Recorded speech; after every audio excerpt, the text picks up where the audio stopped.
Atul, it's a pleasure to have you. Thank you. You're welcome. Thank you. Looking forward to this discussion. You're an expert from the cloud space, and the panel was on cloud. So I thought no better person than you to ask about the challenges that we face in cloud and why is the adoption rate still not at where we want to see it. So, what we see is that a lot of the large enterprises, for them, cloud is really a journey. They want to get to the cloud native, where they can actually build applications that automatically move from different workloads and different clouds, and they don't have to worry about the infrastructure. But today, most of the existing large IT organizations have applications that have been written for years. They're not going to move them automatically, and these applications are intertwined.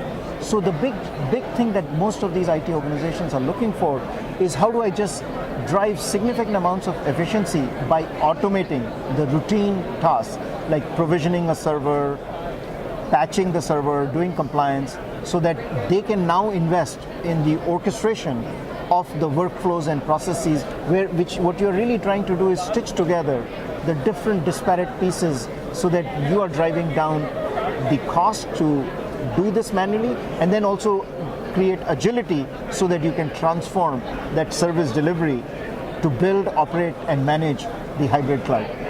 The other challenge with this technology is for the early stage entrepreneurs.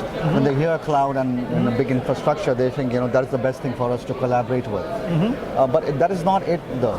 There's much more beyond that. So I want to learn from you, what is the best way for startup entrepreneurs to adopt this technology? So for startup entrepreneurs, certainly one of the things that they can do is leverage a lot of the capabilities that exist in the public cloud environment. So today, you don't really need to have an IT staff to set up your IT organization. And you can just start off very quickly by going to many of these cloud providers and get the web server, your applications, and a lot of these pulled together. But then there is also opportunity on the other side. If you are in this space, there are lots of gaps. And we are at a very early stage in this cloud journey. And so one of the big gaps that we see is this whole capability to move workloads between a private cloud and a public cloud. And that's a big opportunity. Again, coming back to the entrepreneurs, if you wear the entrepreneurial hat or the mentor hat for entrepreneurs, technology is only one aspect of it. Yes. There are many other aspects to making a successful startup. Yes. You have seen enough of those around. What would be your advice in terms of bridging this gap? So I would say, coming to some events like TiEcon is a great place to connect with other thought leaders, investors, and industry veterans in this space.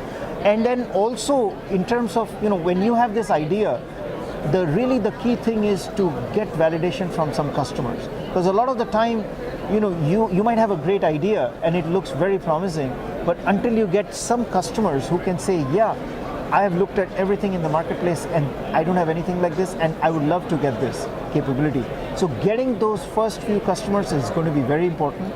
And then you need to focus, because you will be pulled into many, many different directions, because there is opportunity everywhere and every customer will pull you in a different direction. And you need to figure out how to focus and nurture that one idea that you believe is very important. And then that's how you can be successful as an entrepreneur. Once again, thank you so much. I appreciate the opportunity. Thank you for inviting me.